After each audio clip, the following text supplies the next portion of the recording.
Lake exposes an attempt to bribe her to stay out of the 2024 race. We're going to get into this. It's a bombshell story coming from Kari Lake. This was disclosed over to the Daily Mail. We got a full 10 minutes of the audio. There's a 5-minute version that's floating around, but this is the full version of this. And we're going to see what is inside because it's actually quite shocking. Now, it involves, on the other end of the recording, this guy, Jeff DeWitt, Arizona GOP chair, former. He has resigned, and that came very quickly. And so we're going to go through this, the full audio. But first, let me give you his side of the story so that as we're listening, you can decide whether you believe him or not. He wrote a letter. We're also going to look at the bribery statute in Arizona, and then you can determine yourself whether you think this is a criminal violation or not. But here is what Jeff DeWitt, the former Arizona GOP chair, said. And here is his letter. Looks like this. The statement from chairman of the Arizona GOP, Jeff DeWitt, released January 24th, says the following. In light of the recent revelation that Kari Lake has released what he calls is a selectively edited audio recording of our private conversation, I must clearly address this deceptive tactic. Now, the recording from over 10 months ago, because Kari Lake is running for Senate, is not only taken out of context, but also undermines the integrity of private discussions that we need for our party to survive. Now, as chairman, my primary duty is to strengthen our party, which often involves challenging dialogues and strategic decisions, which I think is true. You might have two candidates that come up and it's like, look, you guys are both great, but we're going to have to back you. Here's why. Here's something for you to do in the meantime. Here's how you can be useful. A lot of that. Now, these conversations are meant to assess and enhance the viability of our candidates. Sounds reasonable. But the truth is, when I took the helm, our party was in disarray. We were financially unstable, organizationally weak, and lacking in momentum. Now, today, we've made significant improvements. We got a new headquarters, legal victories for election integrity, historic fundraising achievements, and so on. Now, contrary to the notion, he says, of me being an enemy of Lake's, this conversation was recorded while I was actually employing Lake in my private company. In fact, for over a year and a half, we had many conversations where I was looking out for her financial interests. The ethical breach in her recording of our conversation, while Lake was my employee, raises serious legal and moral concerns. This act of recording was not just a betrayal of trust, but also a violation of fiduciary responsibilities as an employee. I think this took place in her home, so we'll see. Now, contrary to accusations of bribery, my discussions were transparent and intended to offer perspective and not coercion. Our relationship was based on friendship. The conversation is now being scrutinized. It was an open, unguarded exchange between friends in the living room of her house, which doesn't really seem like an employee, right? So we have a little bit of discrepancy there. She was my employee and has a fiduciary responsibility, but I was talking to her as a friend in the living room of her house. I genuinely believed I was offering a helpful perspective to someone I considered a friend. Now, Lake has a massive megaphone I can't compete with. I'm just a business and financial guy that got recruited into this unpaid role that demands the amount of time of roughly 2 full-time jobs. I work nights, weekends, holidays, and more are all my work days. My motivation for this position and accepting it is that I wanted to contribute positively, with the primary focus being on the betterment of Arizona and our nation through the election of competent individuals. Now, while there is much more that I could express, I must refrain from defending myself as it could undermine this objective. Now, since our conversation where I advised Lake to postpone her campaign and aim for the governor's position in 2 years, okay, so don't run for Senate, come back in 2026, run for governor. Ever since I said that, she's been on a mission to destroy me. It was a suggestion made in good faith, believing it could benefit both her future prospects and the party's overall strategy. We don't want you to run for Senate, run for governor in 4 or in 2. Don't run this cycle, run the next one. The release of our conversation by Lake confirms a disturbing tendency to exploit private interactions for personal gain and increases concerns about her habit of secretly reporting conversations. Now, this is obviously concerned given how much interaction she has with people like Trump. He's protecting Trump now. I question how effective a U.S. senator can be when they cannot be trusted to engage in private conversations. Now, he says, I said things I regret, but I realized when hearing Lake's recording that I was set up. I believe she orchestrated this entire situation to get control over the state party. And it's obvious from the recording that she crafted her performance responses with knowledge that she was recording it, which I think is true. I think she knew she was recording it, obviously. So she was saying things that are going to be recorded, intending to use this recording to portray herself as a hero in her own story. Well, she was rejecting what some people are calling a bribe. Now, this morning, he says, I was determined to fight for my position, but a few hours ago, I received an ultimatum from Kari Lake's team. They said, resign today or face the release of a new, more damaging recording. I'm truly unsure of its contents, but considering our numerous open conversations in the past as friends, I've decided not to take the risk. I'm resigning, as Lake has requested, in the hope that she's going to honor her commitment to cease her attacks, allowing me to return to the business sector that I find much more logical and prefer over politics. He says, I'm a proud supporter of Trump. I've worked diligently as the COO and the CFO of his 2016 campaign, served with Trump for 2 years, returned as the COO for 2020. And like many Republicans, I'm eager to see him win back the White House, bring back low inflation, a secure border, economic growth. And this is the I love Trump paragraph. Trump is not only a successful business person, but also a passionate patriot. We have both faced the challenge of dealing with unauthorized recordings. Trump's just like me, a situation no one should endure. I don't know what he's talking about. Maybe the grab him by the purse tape. While I have occasionally critiqued some of his endorsements, my admiration for his character has never faltered. My dedication remains with Arizona Republicans, our commendable election officials, and candidates who champion freedom, as well as my friends in the Trump campaign, so we can reclaim the White House. Saying our party's focus should be integrity, selecting good candidates. We are weakened by internal strife, underhanded tactics. I dedicate countless unpaid hours to this. In my closing, my actions will always reflect what's best for Arizona Republicans, but this is all a distraction to my mission, and so I am doing as Miss Lake wishes, and I'm stepping down as chairman of the Arizona Republican Party. That is Jeff DeWitt, former Arizona Republican Party chairman, now out. Now, this is what Kari Lake has apparently released. Daily Mail got their hands on it. And here, before we jump into that, is what the Arizona revised statutes say about this. And so the question is this actually bribery? Here's the statute. A person commits bribery of a public servant or a party officer if such person confers or agrees to confer a benefit upon a, quote, public servant or a party officer to influence their vote, or while a public servant or a party officer, if they accept. So if you offer or if you accept something that would be a benefit and it would do something to that person, it would influence their vote, their opinion, their judgment, something. Saying it's no defense that the person is not qualified to act in the desired way. Like maybe you don't have that power to do the thing, but you still do the thing. Or somebody bribes you to do the thing even though you can't do it. That's not a defense to bribery. If you do this, it's a class 4 felony. So a couple things here. Is it corrupt intent? That's a big part of this. Did he have a corrupt intent to bribe her corruptly? Is this politics? Just don't run this time. We'll find another place for you. That's a questionable position there. And the other question is whether or not she is a public servant, if that matters or not. If we look to the definition section of Arizona Revised Statute, it says any officer or employee, whether elected, appointed, or otherwise employed, including a peace officer, or any person participating as an advisor or a consultant. Okay, so Kari Lake was employed for that guy. He was the Arizona GOP person. I don't know in what capacity she was employed. Was she employed as a consultant at his company? Don't know. So maybe she does count as a public servant. Maybe this does count as bribery. Time will tell. Will a prosecutor bring charges? Probably unlikely. But here is the full audio, my friends. Let's get right into it because this is a spicy meatball. This is the Kari Lake audio. Kari Lake, Jeff DeWitt, former Arizona GOP chair, talking election strategy here. Don't tell people.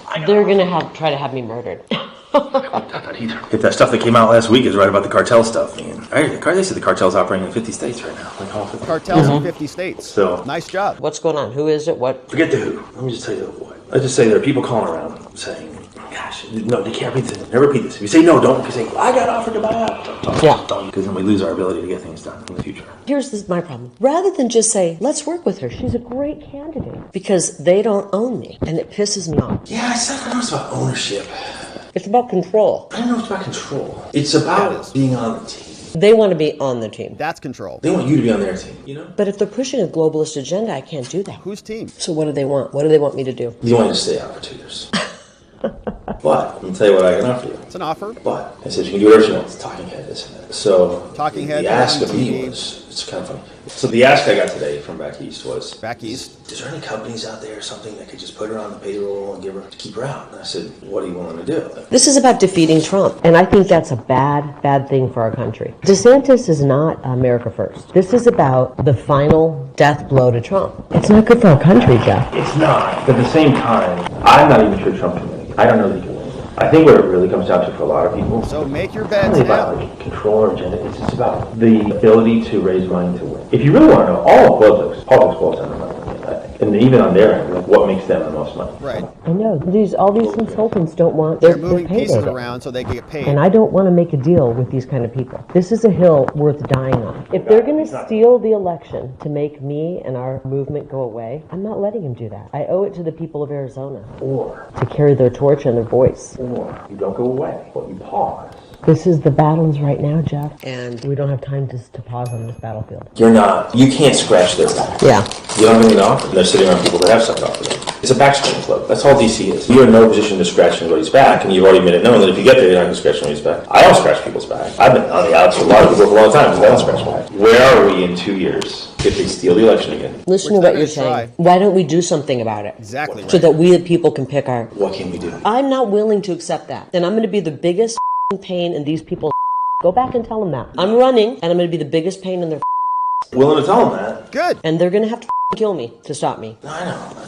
You don't have to tell them that. I don't think they will, but... Nah, I don't think that's the way they are. I don't think that's the way they are. Either they That's come good. around and try to work with me, or I'm What just would that going to... entail? That would entail layman's telling me, you got to distance yourself from Trump. No, you distance yourself from DeSantis. I heard about that. But what I'm saying is, don't tell people that. I'm with Trump, okay? I want to work for the betterment of Arizona. I'm not going to let these people back in D.C. tell me not to run. I'm not going to pause for 2 years. The battle is now. I'm offended by whoever these people are that they're trying to buy me out of. Exactly right. You should be honored. But I'm offended that there's people back there who just don't get about our country. Do you understand, though? You should be honored. That means they know how powerful you are. If you weren't powerful, they wouldn't want to have this conversation. Very few people get this. I know. I'm pissed that they don't care more about our country. It's all about the mighty dollar to them. And that's offensive. I don't know. I honestly don't know. They want to get Trump so bad. They want him out so It's not bad. about Trump. This isn't about Trump. This is about you. Listen, I can win. Why don't you go back and tell them that I can win? And why don't they get behind me? I see these things through a different lens. It's very personal to you. This was you. This was your name on the ballot. And I get that. And it's a very personal thing. Well, I have a appointment coming up, and I have to work on my book. Yeah, okay.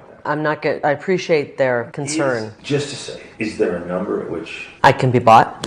not people That's what it's about. you can take a pause for a couple of years? No. And then go right back to what you're doing. No. 10 million, 20 million, 30, no. A billion, no. This is not about money. This is about our country. I think it's disturbing that that anybody would think this is... To be fair, even me, I'll say this. I want a fresh face right now. For the reason that I've never seen anyone, I can't think of a single person in a federal race who's lost, ran in and won. If you can think of it, let me know. I am not going to let these people who hate our country tell me not to run. You should call them and tell them to get behind me. I mean, I can win, and they should get behind me. I will happily say those words. Yeah. Do you think my words will carry any weight? Okay, well, did you think you would come in here and that I would be bought?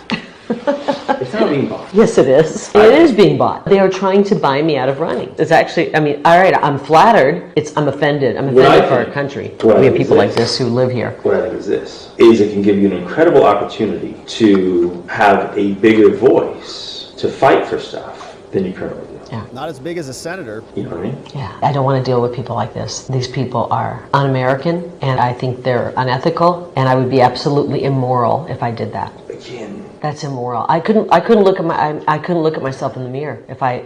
It's very powerful people that are willing to. They really want someone different. They want new names, whatever it is. So want Jim Lehman? That's a new name? No, actually, that's a possibility. But they're even asking me like. I know they've got all these new names, and I'm going to beat each and every one of them. Sorry, Jeff. Take it back to them. I got to get working. I know you. I love you, but I got to get working. All right, I appreciate it. I mean, can't believe this. Hey, again, be honored. Instead of just them working to beat you, they're trying to like. This is about getting Trump out. Nah, yeah, it is. Trump never came out once. Well, it's about DeSantis, getting DeSantis in. Getting DeSantis is getting Trump out. You're reading too deep into it. Well, let's see what happens. Maybe my case will go through. Maybe they'll do the right thing. I do too. That's my first goal. But they can't have me in the governor's office because then we're going to root out some of this corruption. But again, it's like... You know what it is? The people don't get to choose their elected officials unless they're pre-approved by the swamp. And the swamp doesn't pre-approve of me. You need a strong party to help. I think you should go public with this and then say, hey, no.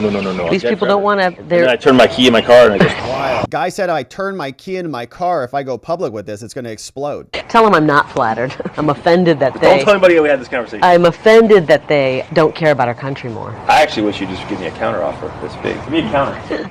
I can't be bought. I can't. All right, I'll see. Okay, bye-bye. Wild exchange. So it is interesting. To me, it did feel like Kari Lake was a little bit performative there. You know, like, is this how their normal conversations are? It felt like she knew she was recording. I can't believe he didn't know she was recording or he wasn't wise about that. But it is nonetheless, I mean, the bravado on this guy, the bravado of him to just, I guess, tell it like it is. I imagine that this is probably a conversation that happens regularly. But the fact that somebody would say, we're just going to give you a job to keep you out of the next in line for the Senate. And the fact that there are evidently a bunch of other recordings of this and she's got them in her back pocket that she's about to disclose leads me to believe that he talked like like this all the time, you know, and he just kind of got carried away with this conversation. I mean, to talk about your car exploding if you don't do what these people do, that is a whole different level. I mean, that's almost like an implied threat. Now, Kari Lake didn't sound like she took it like that, but my goodness. So absolutely shocking audio. Now, he has resigned. My understanding is Kari Lake is going to be talking about all of this in about 40 minutes from this time. Says, I'm getting a lot of questions about the bribery scandal and corruption. I've decided to go live on Rumble tonight, 8 Eastern time, 6 o'clock AZ time. That's tonight to answer our questions. She's saying, I hope that you'll join me. And so I hope you do too. So if we can get to the bottom of what's happening in Arizona. And yeah, very interesting questions about timing. Why was this video released right now? Might be because we're in the middle of a vice presidential battle. We noticed that both sides of this conversation, they're both talking about Trump, right? Kari Lake's talking about Trump in the recording. DeWitt's talking about Trump. There's been a lot of conversation about Trump picking Vivek or something. So if you wanted to be cynical about this, maybe you'd say, well, Kari Lake's trying to cause some attention, maybe get into the Trump good graces or something like that. Or maybe it's just an election season and we're getting much closer to the time when it's going to be to vote for these individuals. And Kari Lake is exposing a lot of the backroom deals, a lot of the swamp behavior that we talk all the time about. It makes me wonder how many other good candidates are being dissuaded from jumping in. Like, hey, we'll give you $1 million a year. Go over here, go talk about whatever the hell you want. We don't care. As long as we get our guy in, because then our guy is going to make us $10 million a year. So we'll pay your $1 million to make $9 million. So just a smart investment. And if Kari Lake is not going to be bought, who is the next person they go down to? So let's say, for example, this person calls DeWitt and they say, hey, to DeWitt, is Kari Lake going to go? Oh, she's not going to take our voluntary offer? Okay, great. What's going to happen to the next, who's the next phone call? Who's the next person that gets the call? I don't know. Is it somebody who runs the elections? Is it the Secretary of State? Hey, you know, we got a problem with this. We're going to do this for you. We need you to move these things around, whatever it is. And I'm not saying like they call the Secretary of State and say, can you rig the election? But they're moving a bunch of other pieces around, right? They call the top candidate and when she says no, okay. Do you think that they're done? Do you think they just go, oh man, okay, Kari Lake's going to run. I guess that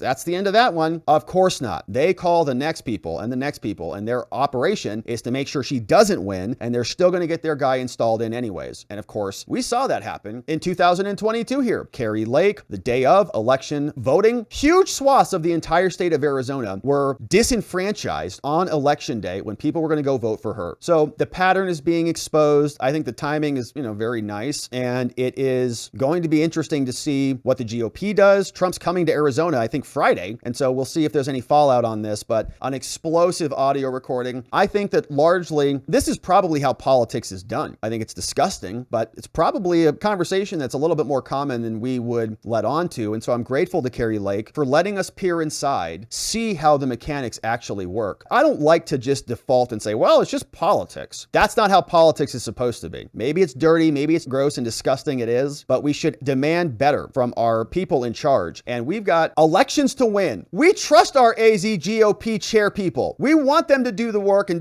be good fighters and all this stuff, not just say this election's going to be tough and maybe Trump's going to lose anyways, so we should play a losing hand. It's like you're preparing to lose. Trump might lose. Quit your whining and make sure he doesn't deliver Arizona by 100,000 votes. But no, they'd rather convince Kari Lake not to run. All right, so we'll see where this goes, my friends. Kari Lake is going to answer some questions about it. We're going to keep following this story. We're in Arizona. If the GOP is already planning to lose in 2024, we're in big trouble. Arizona's a swing state. We have to win this state. We can't have leaders on top who are just like, well, he might lose anyway, and so we need to plan for some contingencies. No, thanks. We're going to win Arizona, and we're going to keep this train on the tracks. And so, shout out to Kari Lake for exposing this nefariousness within our gutters of our government and our politics. We're going to be here continuing to cover this, my friends. If you want to grab the PDF, sign up for the newsletter, check out the robertgovea.com website. The link is down in the description below. We also have a great shop there where you can grab some Watcher gear, grab the new hat, support the show, and look amazing while you do it. We'll see you back there at robertgovea.com and back here on the next one.